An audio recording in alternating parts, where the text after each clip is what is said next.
Now, whether you're new to Ubiquiti or you've been using their products for a long time, it still can be a little bit overwhelming to know which network switch is going to work right for you in your network.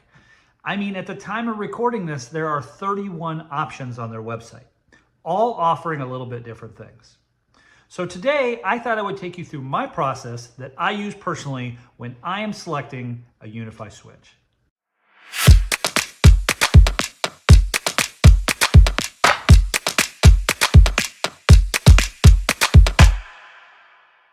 Hey guys, it's Tim Trish from Ethernet Blueprint. Welcome to the channel. Thank you for joining me today. Now, a month ago, I did a video where I broke down each of the new players in the space for Unifi gateways. Each one of these had a built-in controller. Some of them did cameras, some of them didn't. Some of them had limited security, but there was a breakdown of what each one could offer so you guys could decide which one would work best for you in your space. If you'd like to see that video, there is a link to it in the description. For today's video, we're going to be focusing on Unifi switches. Now, to be fair, everything we're talking about really can be applied to any brand of switch. It's not specific to Ubiquiti. But for this video, we're going to be looking up some information, some of the specs, and we're going to be using Ubiquiti to do that. We're going to be even looking at some very specific models of Ubiquiti switches and what they bring to the table. So this is going to be a Unifi driven video, but just understand that the principles we're talking about here really can be applied to any brand. Now, when it comes to choosing a Unifi switch, there are 4 areas that I like to start with. They are ports, power, performance, and form factor. And man, I wish that 4th one started with a P. It'd make this much cooler, but form factor is the last thing we like to look at. Okay, so let's just break this down a little bit further. I want to talk about each of those 4 areas in a little bit more detail, just so you get the whole picture here. First, let's talk about ports. So when I'm talking about ports, I'm talking about the total number of ports you need to be able to plug in the devices in your home. So what that means is it's important for you to know what all is going to be hardwired into your home. If you're building a home, it's knowing how many TVs you're going to have or planning to have, Xboxes, things of that nature. If your home's already built, it's just really going around and getting a count of things. How many things do you want physically plugged into the network? All right. And I would typically recommend planning for a little bit of growth. That way you have ports available if you decide to add a widget or a drop or something down the road. Now, take my house, for example. When I built my house, originally my basement was unfinished. I knew at some point I would be adding some additional drops down there because we were planning on finishing the basement. I also didn't have a camera system on day one, and I knew that I could possibly be adding cameras as well. So even though a 16-port switch would have accommodated my needs and gave me maybe 2 or 3 extra drops available, for me, I did elect to upgrade to a 24-port switch to gain those extra ports. I knew they would be coming eventually. Now, this is of course optional. You don't have to do it this way. You can always add additional switch as your infrastructure grows and you need to plug in additional devices. This is really going to depend on your needs, your timeline, your budget. All those will play a factor. But I typically will recommend having some extra ports just for being able to plug in some additional devices. So the big takeaway on this is just understand what's going to plug into your switch. And keep in mind, especially for if you're building a home out there, we're not just talking about the cables in the walls. We're also talking about other devices. Maybe you have a Lutron lighting hub that you're going to be plugging in. Sonos gear that's going to have a physical connection that's actually going to sit down near where your rack is or where your switch is going to be located, right? That may plug just directly into the switch and not be run through internal wiring in your home. So it is important to kind of understand what's all going to be plugged in so you can make sure you size your switch accordingly for the number of ports. All right, the next thing I want to talk about is power. Power planning for your network switch is extremely, extremely important, okay? And we're talking about 2 individual types of power that we need to look at. There is the total power of the switch. This is the total capacity that it has to be able to power all of your devices at the same time. That's right, guys. There's a little bit more math here that you're going to have to do. Secondly is the individual port power. So there's limitations based off what type of PoE you're using that each port can only power certain devices. And so we want to make sure you have a good understanding of how that works, so when you plug in your device, it turns on like it's supposed to. So in order to do this, I'm going to break down the different types of PoE, and I'm going to show you how to look that up on your Unifi devices so you make sure you get the right switch. So let's take a look at the details here. All right, so to explain a little bit about what I'm talking about here, I'm going to sort of pick on the UDM SE. Yes, it's not a switch, but it does have an onboard switch, and it's going to kind of dive into this a little bit more.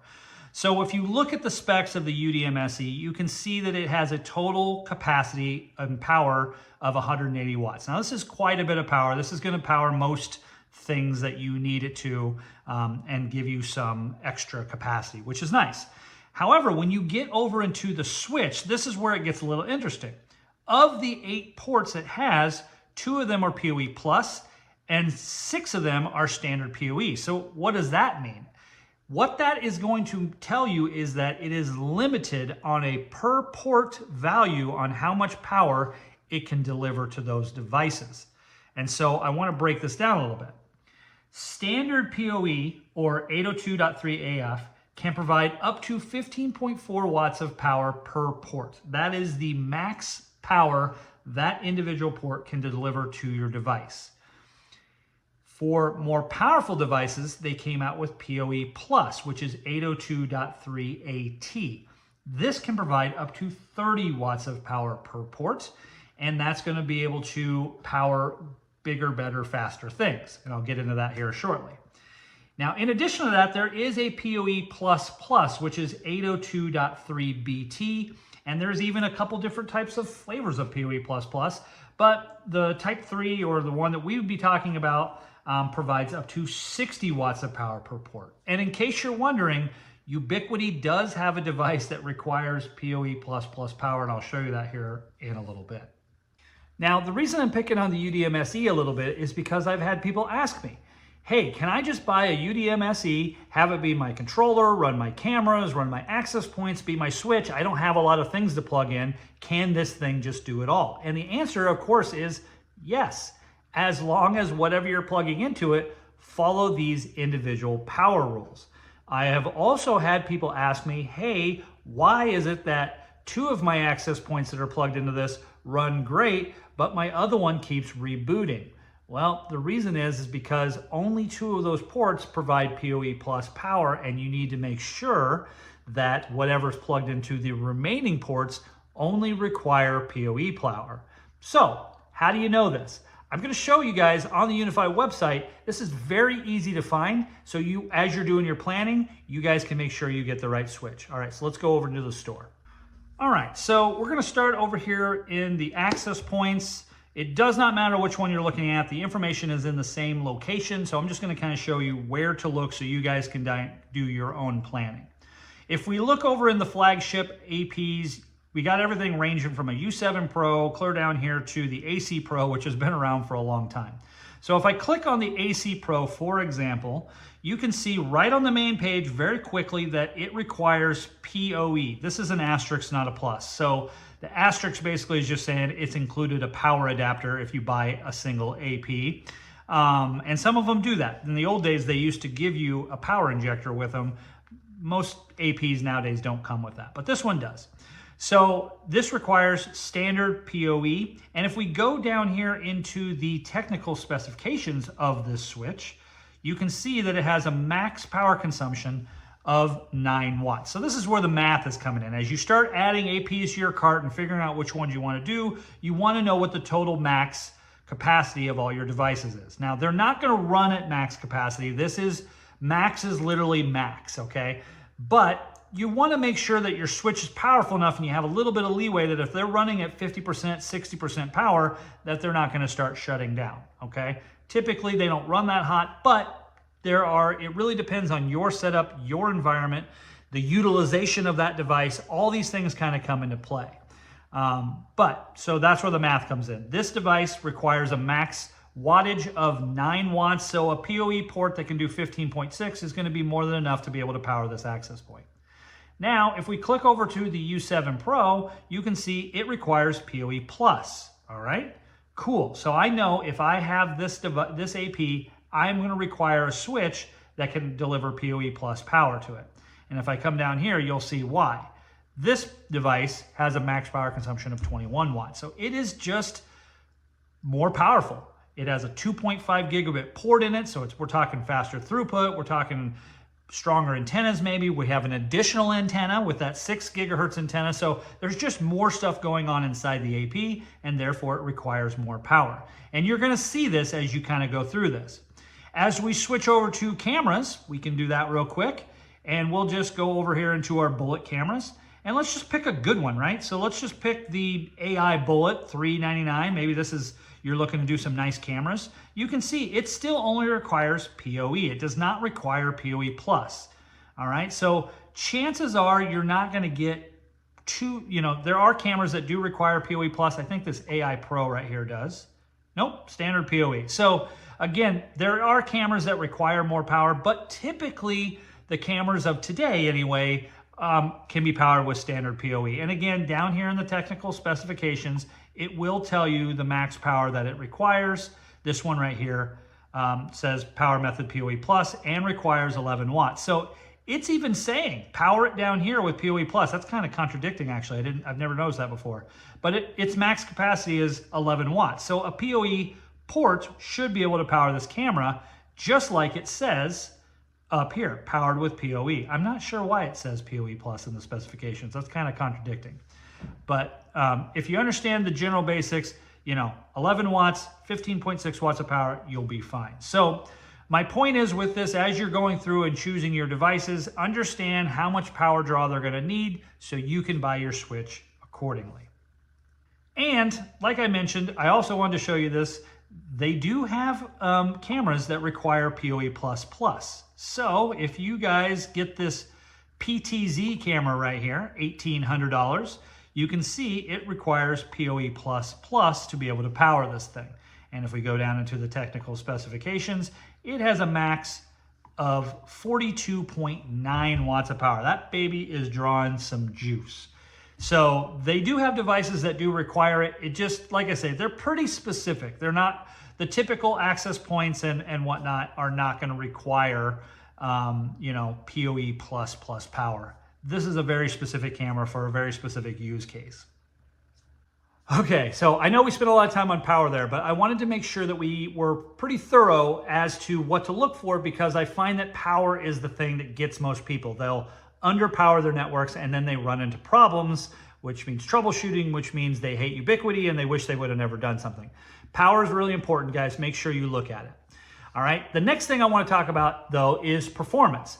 Performance is how fast do you need your switch to go? How fast does this thing need to be? Both as a backhaul sort of situation, having a 10 gig connection to the router so that all your devices can share that speed, or maybe you need individual 10 gig, or maybe you need individual ports that can do 2.5 gigabit and have PoE plus so they can power these U7 and U6E access points. I mean, this is what we're talking about, performance. How fast do you need this thing to go? Now, I will probably take some heat for this next statement, but this is what I believe. I believe that the standard everyday user, the person who is streaming their live TV, listen to music on Sonos, maybe has kids and the kids do some gaming, not crazy gaming, but Xboxes, PlayStations. We're talking about typical nice gaming systems. I find that pretty much most of those people can get by with a standard gigabit switch. You don't need 10 gig unless you have specific things that call for it. This is going to be things like editing videos over your network and pulling large files back and forth from network attached storage or a NAS or something. Maybe you're an architect and you have these huge files that you work on and you got to move them back and forth inside your network. Having faster switches can help with that, absolutely. But again, most of you out there who are just building a house, or maybe you're just looking to upgrade your network, you guys will probably be okay and not really be able to tell the difference between a switch that can do 10 gigabit and a standard gigabit switch. Okay, so take that with a grain of salt if you like to. I know there's people out there be like, no, we need 10 gig, we need 25 gig, and that's great for their needs. I just have found that the typical user probably doesn't require that. But if your specific use case, you want a faster switch, or maybe you're future-proofing your home and I'm going to buy a beefier switch today so I don't have to buy it tomorrow.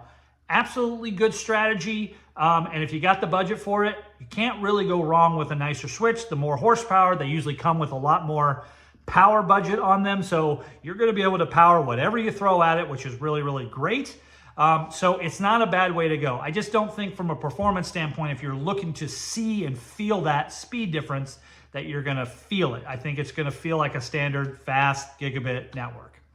Okay, so, but that's my 2 cents. There's a lot of you out there that have super fast internet connections to your house, 5 gig connections and all sorts of crazy things.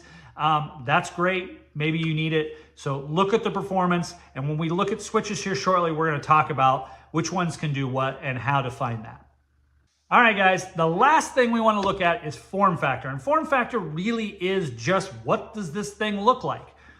There's a lot of ranges of networks out there, okay? And so do you need your switch to be rack mountable, for example? Most of the larger switches, 24 ports, 48 port switches, some of the aggregate, all the aggregate switches, things of that nature, they are going to be rack mountable switches. That's their form factor. They're going to be wide enough to go right into a rack. However, they do make some professional series, some of the new ultra switches, things, really nice ones that are smaller. So if your network is smaller and you don't have as many things to plug in, maybe that is a criteria for your specific network. So we're really just talking about, what's this switch going to look like? Are you mounting it somewhere? Maybe you need a smaller switch, or you want to go 2 smaller switches because you're building it in one of those network cavities that the builders like to use, which I will talk about in a later video because I can't stand those things. Okay? But, you know, your situation is going to dictate what you need your switch to look like. Now, form factor doesn't really play into this a lot, but I wanted to bring it up because sometimes it does. Sometimes you need your switch to fit in a certain area and you don't have as many cables to plug into it. So we're going to look at that as well when we dive into the switches here next. All right, guys, so let's look at the 31 flavors of Ubiquiti switch that we have going on here. Now, like I mentioned, everything I talked about previously is specific to really any model or brand of switch, but we're going to be talking about Ubiquiti's lineup here. And I'm going to go through some of the things as you start to think about what you need for your network, right? We can filter down the results, and that's the beauty of this website. It actually makes it fairly easy to find things. So as you start answering the questions about power, performance, ports, and form factor, we can come over here to the filter bracket and we can start typing in that criteria. Do you need PoE Plus? All right, so let's only look at the PoE Plus switches. And as you go down here, you're gonna see different types of form factors, right? We got our smaller switches down here.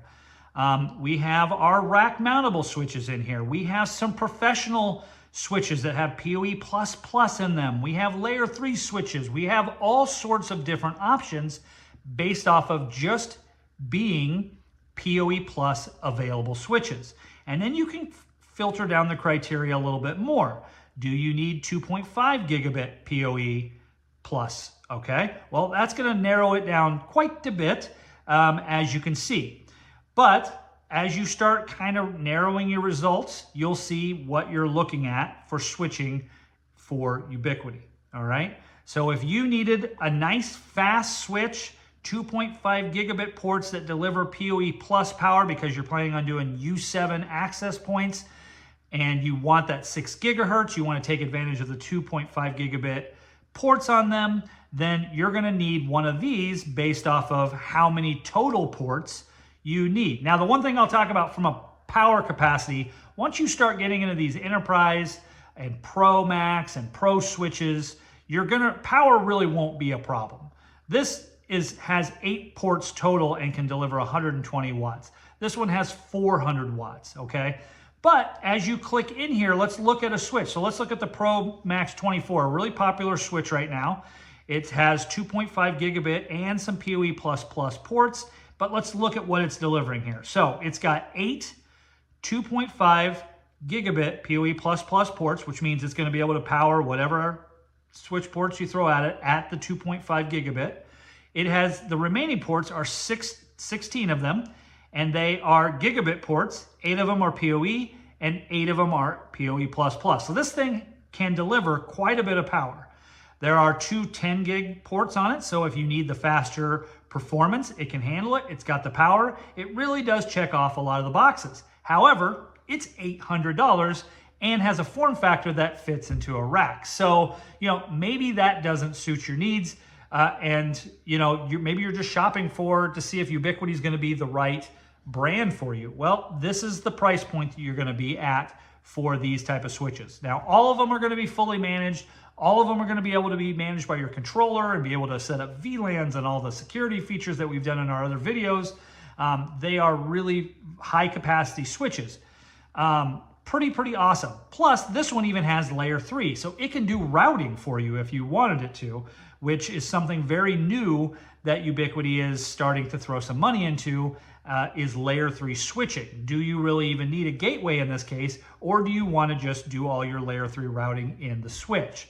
So it's something I haven't really played with personally. I like having a gateway plugged into a switch. I like one device doing all my layer 3, one device doing my layer 2. Personally, that's how I like it. But in this particular case, this is capable of doing that. So as you start shopping through your switches and filtering your results based off of your needs, then it could be, this is one way to find your switches.